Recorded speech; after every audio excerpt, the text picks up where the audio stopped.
Good day to you. Glad you're here, Sharalyn, because as I ask you my first question, I want to have everyone take a look on screen. We're going to break down all of these different generation names and, you know, how many people belong to them in the years and the like. But talk to me about the plurals.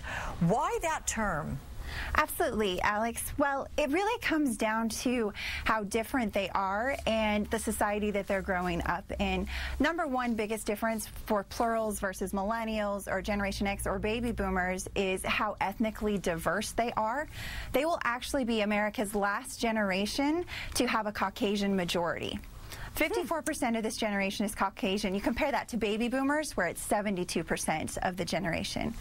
And then just in 17 years, this group will actually themselves become pluralistic due to immigration and so forth. In 17 years, they won't even have a Caucasian majority. Okay, so I know that you have said you consider yourself Generation Y, Gen Y. So what positives or advantages do the plurals generation have over yours, and what are the negatives or disadvantages? Well, I would say one of the biggest distinctions, and I think the way that they go about it, whether or not it'll be an advantage or disadvantage, will be the way that they've been parented. So much this country we've known, we've celebrated, we've even kind of made fun of the boomer helicopter parenting over us millennials. And how they've been so involved in our lives.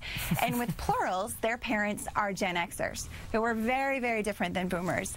And they'll be parented quite differently, whereas millennials have had such a group focus, and there's been so much of a focus on group orientation and working together in teams. What we see in the parenting styles between boomers and Xers is a much more individual focus. And we're starting to see that take root in these plurals, who are kids under the age of 15 right now, where they're starting to show more of an emphasis on things like on independence and creativity and, you know, adaptability too, right? Yeah, exactly. Well, I think that's going to be a big part of what their social responsibility will be throughout their entire lives. Because as we talk about their ethnic composition, you know, they're the last one with a Caucasian majority, but this entire country will become pluralistic in the year 2042, and they'll have to help manage that transition. It's a very interesting name, the plurals. Get ready, everyone, because you're going to hear a lot of it. Sharalyn Hartwell, thank you so much for joining us from San Francisco. Have a good one. Absolutely. Thank you. You too. Office Politics with Mark Halperin. He tells me about the real Mitt Romney and what the candidate is really like in person, right here on Weekends with Alex Witt.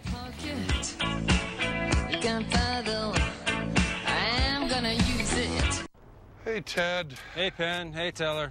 What are you doing, Ted? I'm trying to kill these dandelions. These stinkers won't die. Allow us. Magic. Whoa.